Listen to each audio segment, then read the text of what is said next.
Wells Fargo. Our support of Aggie students goes beyond just banking. By supporting News 22, we're giving back to the community. Wells Fargo. Together, we'll go far. Tonight on News 22. New allegations are being raised against a priest from a local church. Sunspot Observatory responded after being closed 10 days. And UTEP and NMSU are locked in a bloody donation battle. News 22 starts now. Serving southern New Mexico, this is the award-winning KRWG-TV News 22, where news matters. Good evening, everyone. I'm Shelby Kapp. And I'm Adan Contreras. More allegations tonight against the Catholic Church. Bishop Oscar Cantu released a statement Monday saying multiple allegations had been raised. The priest in question is Reverend Rogelio Martinez, who worked at St. Genevieve Parish in Las Cruces. Cantu said the allegations are, quote, serious in nature and may involve clergy members at the church. The Diocese of Las Cruces has launched an internal investigation on Martinez. If reports are true, Martinez could face sanctions. The diocese also reported that the allegations to the Las Cruces District Attorney. In light of the new allegations, Attorney General Hector Balderas has launched an investigation into the Catholic Church in New Mexico. Balderas' office asked for documents from the diocese as well as the Archdiocese in New Mexico. He hopes to find any evidence of sexual assault by members of the church. Former Bishop Oscar Cantu, who is leaving the diocese at the end of the month, says he welcomes the investigation. He added the Las Cruces Diocese is fully cooperating in the investigation. Major hazing allegations are being reported in the Hobbs High School boys soccer program. A lawsuit filed by a former player of Hobbs' soccer team says the hazing has gone on for years. Allegations also say sexual assault occurred. In 2017, the coaching staff and school officials at Hobbs became aware of a video with proof of hazing. The video was deleted for fear of allegations against the soccer program. No action was taken in that incident. As of last week, Hobbs had to forfeit its latest game. The next 6 days could be key for Judge Brett Kavanaugh's Supreme Court nomination. Kavanaugh faces a newly scheduled Senate Judiciary Committee hearing next Monday. A woman accused him of sexually assaulting her when they were teens has also been invited to appear. Emily Schmidt details the political maneuvering behind the public or potentially private testimony. This session is adjourned. As the Senate Judiciary Committee looks to close the book on Brett Kavanaugh and forward his nomination, there's an unexpected chapter to be written with a hearing added next Monday. Judge Kavanaugh is very anxious to do it, and a delay is certainly acceptable. There must not be a hearing on Monday and then a possible vote on the nominee a day or two after. Professor Christine Blasey Ford says Kavanaugh physically and sexually assaulted her at a party more than 30 years ago. Kavanaugh has denied her allegations. They are both invited to testify before the Senate Judiciary Committee, though Chairman Chuck Grassley says Ford has not confirmed multiple email requests. So it kind of raises the question: do they want to come to the public hearing or not? Grassley says only Ford and Kavanaugh would testify. Democrats say that is not enough. In a statement, Senator Dianne Feinstein observed that there were a number of witnesses at the Anita Hill hearings during the confirmation process for Justice Clarence Thomas in 1991. Feinstein is calling for more outside witnesses, while some Republicans say Democrats are trying to run out the clock until the midterms. They sat on this information for nearly 7 weeks. 7 weeks. That delay happened as Ford deliberated whether to go public with her story. Now that she has, Washington wonders when she will tell it next. In Washington, I'm Emily Schmidt. New Mexico Senator Tom Udall is reacting to the allegations against Brett Kavanaugh. He said in a statement, the allegations need to be fully investigated by the FBI and the vote on his Supreme Court nomination should be delayed. He also said the Senate Judiciary Committee has a big responsibility during Supreme Court nominations. He added there is no reason to rush through the confirmation process. So far this week, the weather has been great. I agree, and Jackie is next to take a first look at weather.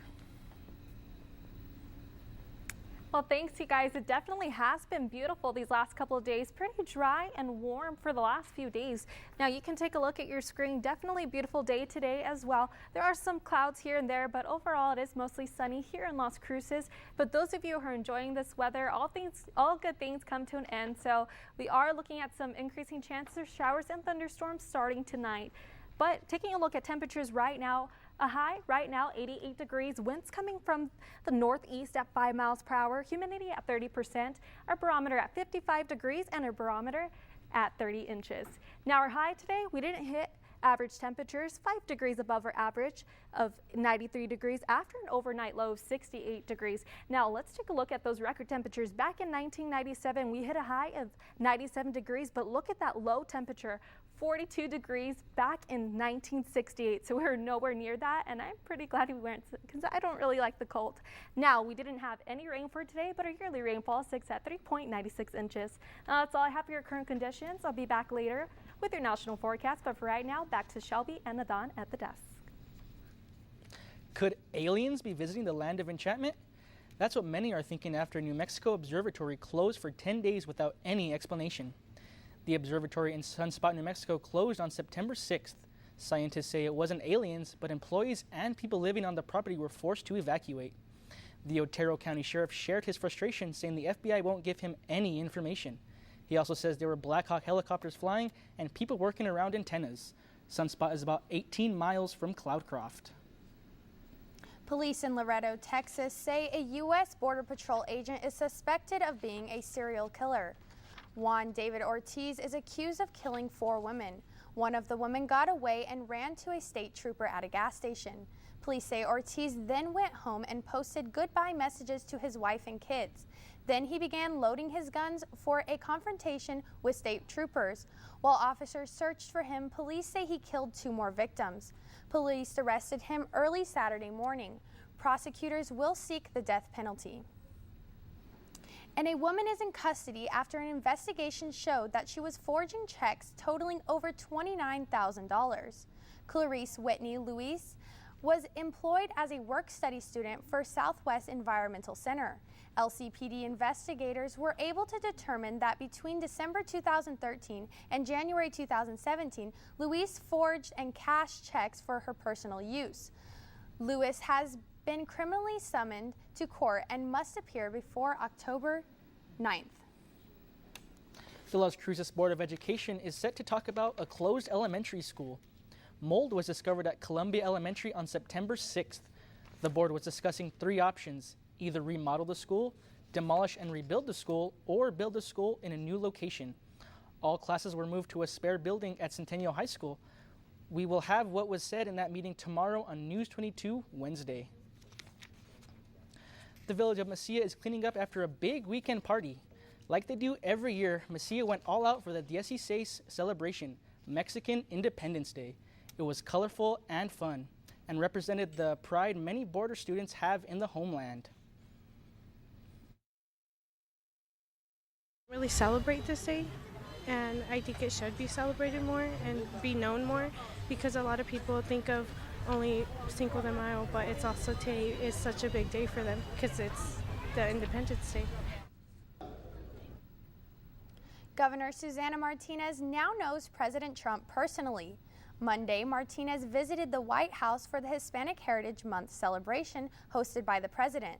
However, not in attendance was New Mexico Democratic U.S. Representative Michelle Lujan Grisham. Grisham rejected her invitation after the president's comments about the death toll of Hurricane Maria in Puerto Rico. Grisham will be running for governor this year against Republican Steve Pierce. And we finally have some poll numbers in the race for the congressional seat in southern New Mexico. The Albuquerque Journal poll shows Republican Yvette Harrell leads Democrat Xochitl Torres Small 48 to 41%. It found that residents in the western part of the district were more likely to vote for Torres Small, while those in the eastern part were more likely to vote for Harrell. The winner will replace Congressman Steve Pierce, who is running for governor. And stay tuned, Jackie will be back with your national forecast. And later, we see how close the blood drive competition is between NMSU and UTEP leading into the big game. More on that when News 22 continues.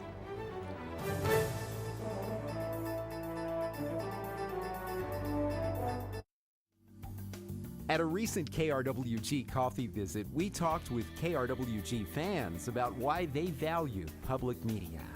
The fact that you're here in T or C says a lot to me, that you're interested in our community. KRWG is my major source of information and entertainment. Please support public radio.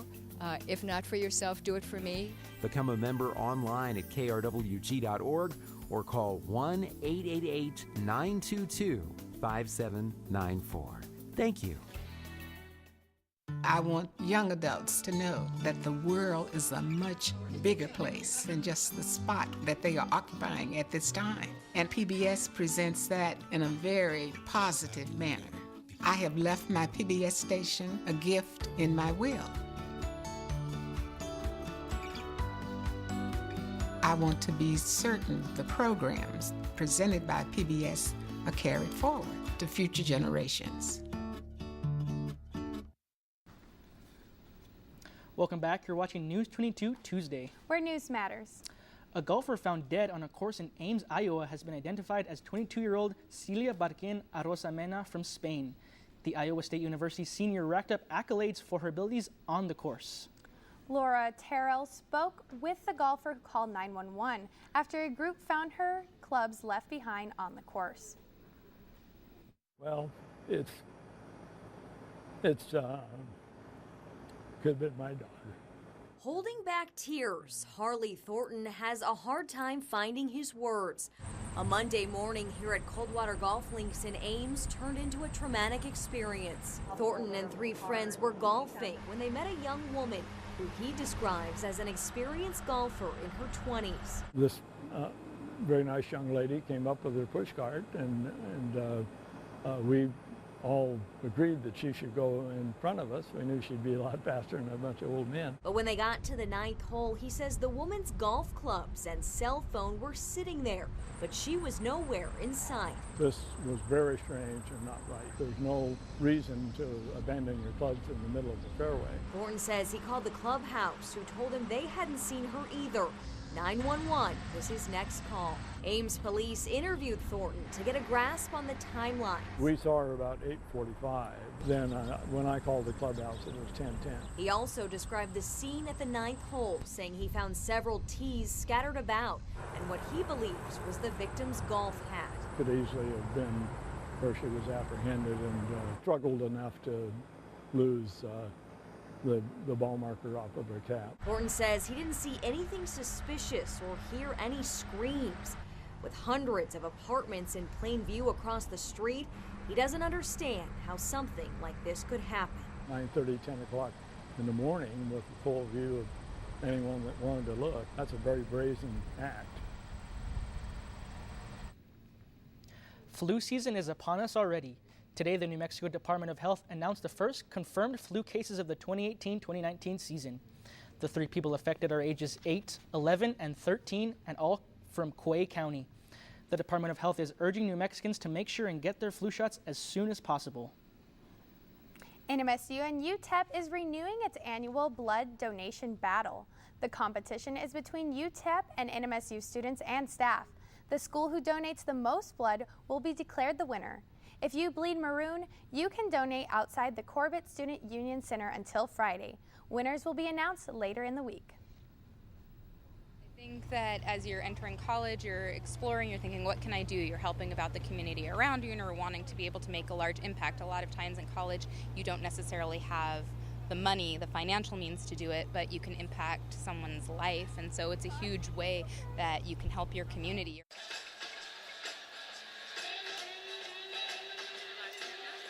The people around the world do it, researchers say. They take a low-dose aspirin every day, but new research finds that regimen could do more harm than good, particularly in older adults. Karen Kafa has more on aspirin in today's Health Minute. A trio of studies just published in the New England Journal of Medicine indicates that the long-observed regimen of taking a daily aspirin does not provide any significant benefits for healthy older adults and may do more harm than good.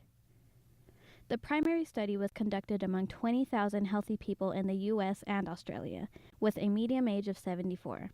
Half received 100 milligrams of aspirin per day, half received a placebo.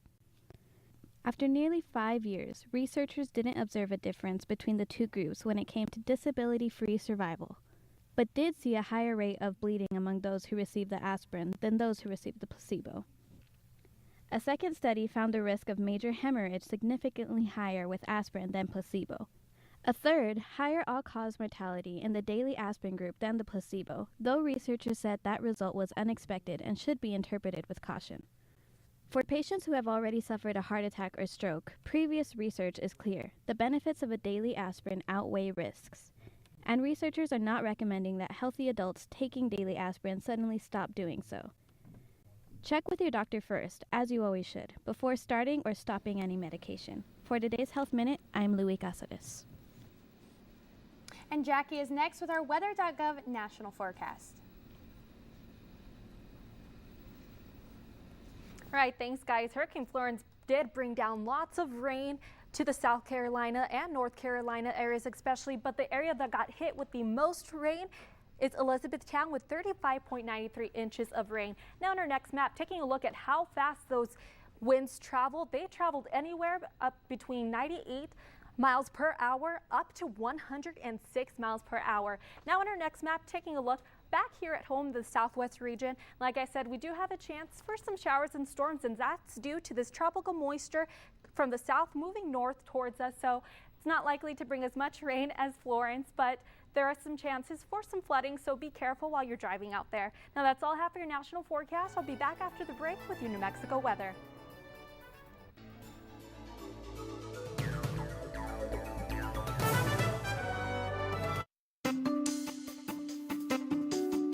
All Things Considered, weekday afternoons from 4 to 7 on 90.7 FM and streaming live on KRWG.org. On Masterpiece. This is your home now, madame. How can this house of secrets ever be called a home? Things can change. Perhaps I should just tell them the truth. He would be signing his death warrant. Is that what you want? The Miniaturist on Masterpiece. Thursday at 9 p.m. on KRWG Public Media.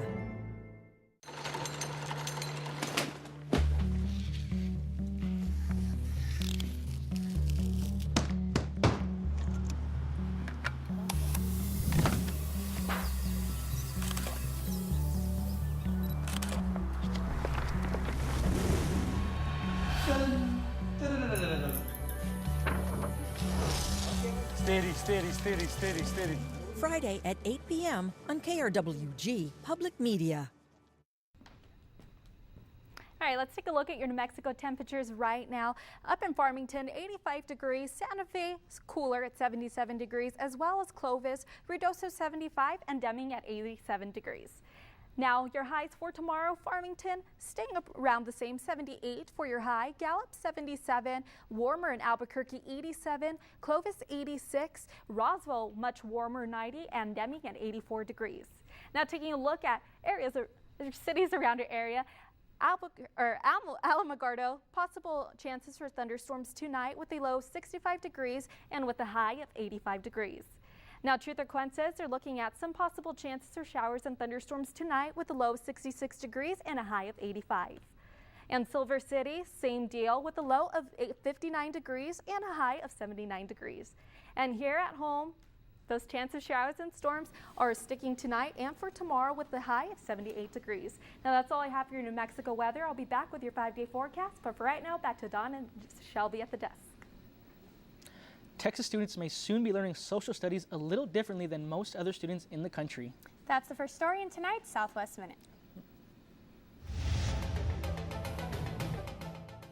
The Texas Board of Education is considering taking several famous people out of the social studies curriculum.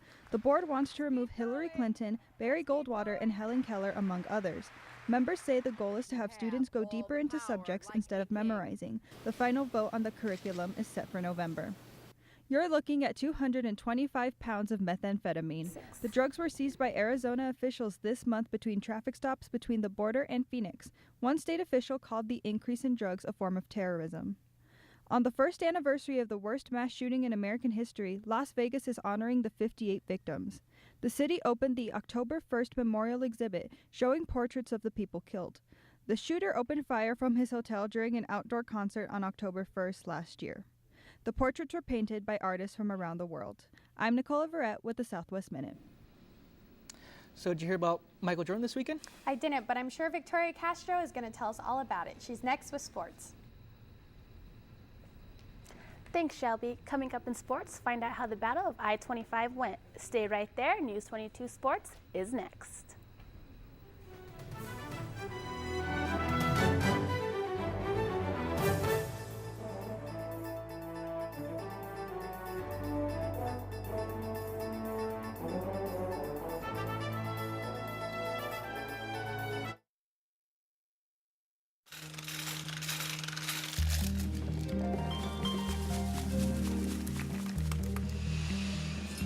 Kind of looks nice. 1, 2, 3.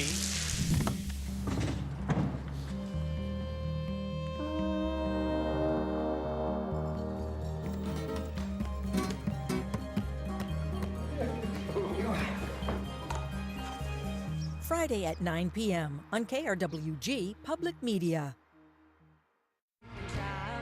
Coming up on Austin City Limits.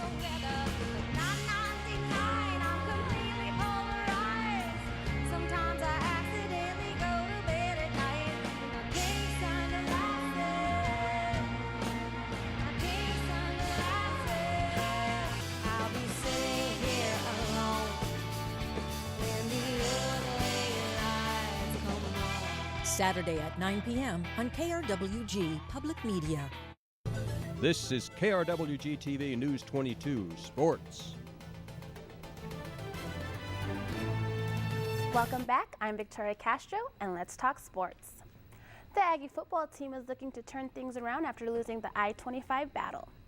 Aggies came out hot after scoring twice in the first 5 minutes. Continuing the game with a total of 5 turnovers and 15 penalties, the Aggies fell short with the final score of 42-25. We were an 0-3 football team because we didn't play physical. We didn't play with a lot of chip on our shoulder. We did tonight. We got that harness tonight, and so that was better. That makes me feel better about where we are. But you are what your record says you are, as they say, right? And we haven't won a game. We're 0-4, and so you got to own it, and we got to go change it next week. We were an 0-3 football. The Aggies look to end their 4-game lose streak when facing off with UTEP. The game is set for Saturday at 5:30 at the Sun Bowl Stadium. The Lady Aggie volleyball team looks to come off a victorious weekend. The Aggies started the Wildcat Classic off defeating UC Davis in 5 sets. Tatiana Battle led the team with 17 kills and Savannah Davison with a total of 14. The Aggies then led a rematch with the Arizona State Wildcats and lost in only 3 sets. The team then bounced back to defeat UT Martin in 3 sets. Head coach Mike Jordan believed the team played efficiently and played defense great. The Lady Aggies are back on the court this weekend for the conference opener. The New Mexico State athletic teams will be downtown for a special meet and greet. The teams will be at the Plaza de las Cruces for Downtown Aggies 2018, September 28th. There will be food trucks, vendors, music, a pep rally, and autographs from the Aggies. So come out to meet your New Mexico State athletes. Michael Jordan is helping Hurricane Florence victims by donating $2 million. He will be donating that money for relief and recovery. The donations will be going towards the American Red Cross and the foundations for the Response Fund. Not only is Jordan donating, but his organization, the Charlotte Hornets, are spreading awareness by creating Carolina Strong t-shirts. The profit off these shirts will also go towards Florence relief. The high school football team came off another weekend. Las Cruces High had a shootout with Rio Rancho with the final score of 44-33. Centennial High School blew Sandia out with the final score of 43-7. The Oneonta Knights lost to Americas 35-13, and Mayfield lost to Cleveland 41-7. You can catch more high school football this coming up Thursday. And that's all for sports tonight. Join us for more sports action tomorrow. Still ahead on News 22, Jackie will be back to take a look at your 5-day forecast. But first, there are 2 of America's most beloved characters. They have something about them they're never told anyone. Find out what it is when News 22 continues.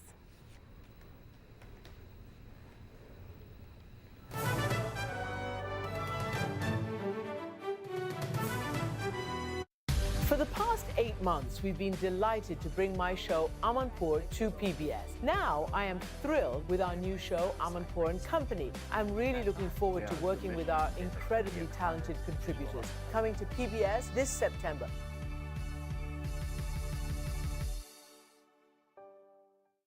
Join KRWG Public Media as we kick off our Fall Pledge Drive at the Las Cruces Farmers Market on Saturday, September 22nd, starting at 8 a.m. We'll broadcast live from the Farmers Market and we'll have live entertainment, so stop by and say hi or tune in for this special Fall Pledge Drive event. Let's take a look at our top stories. Attorney General Hector Balderas has launched an investigation into the Catholic Church in New Mexico. Las Cruces authorities are cooperating in the investigation. An Iowa State golfer is dead after being attacked on a golf course.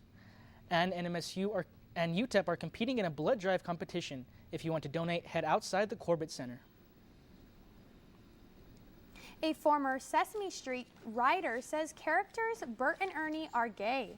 Mark Saltzman told LGBTQ lifestyle website Queerty that he compared Bert and Ernie to his own same-sex relationship. Sesame Street Workshop responded to Saltzman's statements in a tweet Tuesday.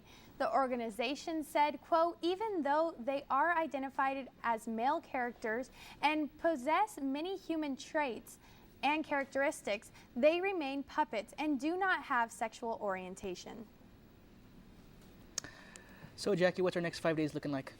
Well, you guys, like I said, because of that tropical moisture moving in from south to north to us here in the southwest, we do have those chances of showers and thunderstorms tomorrow into Friday, but we start to dry up for your Saturday and nice clear sunny skies for your Sunday. So I'm excited for rain. Yeah. And don't forget, you can catch all of today's aired stories and past newscasts on our YouTube page at youtube.com/KRWG News 22.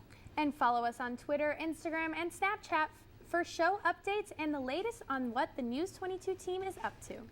And that's all for News 22 Tuesday. Thank you, everyone, for joining us tonight. Tune in tomorrow for more news across the Southwest. I'm Milan Contreras. I'm Shelby Cap. I'm Jackie Loera. Good night. Good night.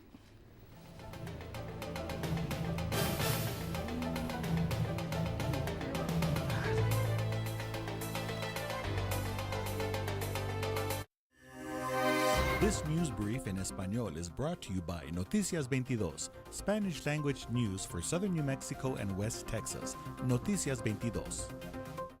Hola, ¿qué tal? Los saluda con mucho gusto Raquel López en este breve informativo de Noticias 22. La Diócesis Católica de Las Cruces ha puesto a un sacerdote en licencia administrativa después de denuncias de mala conducta sexual con adultos. Rogelio Martinez, un sacerdote de Santa Genoveva, ha sido acusado de múltiples acusaciones. Los funcionarios de las diócesis están lanzando una investigación interna y dicen que una junta de revisión analizará los resultados. Si se determina que son creíbles, Martínez podría recibir sanciones. En otras noticias, una investigación sobre cheques falsificados por un total de más de $29,000 ha resultado en una acusación de una empleada de programa de trabajo y estudio. Cloris Whitney Lewis, de 35 años, es acusada de falsificación, robo no residencial y un delito de daño criminal a la propiedad. La policía de Las Cruces descubrió que Lewis fue empleada como estudiante de estudio en Southwest Environmental Center a través de la Universidad Estatal de Nuevo México. Este caso fue presentado al jurado la semana pasada y Lewis tendrá que presentarse otra vez en la corte en octubre para ser sentenciada. No olvide de seguirnos en nuestras redes sociales de Instagram y Facebook. Para Noticias 22, Raquel López. Local support for a portion of today's programming is provided by Wells Fargo. Our support of Aggie students goes beyond just banking. By supporting News 22, we're giving back to the community. Wells Fargo. Together, we'll go far.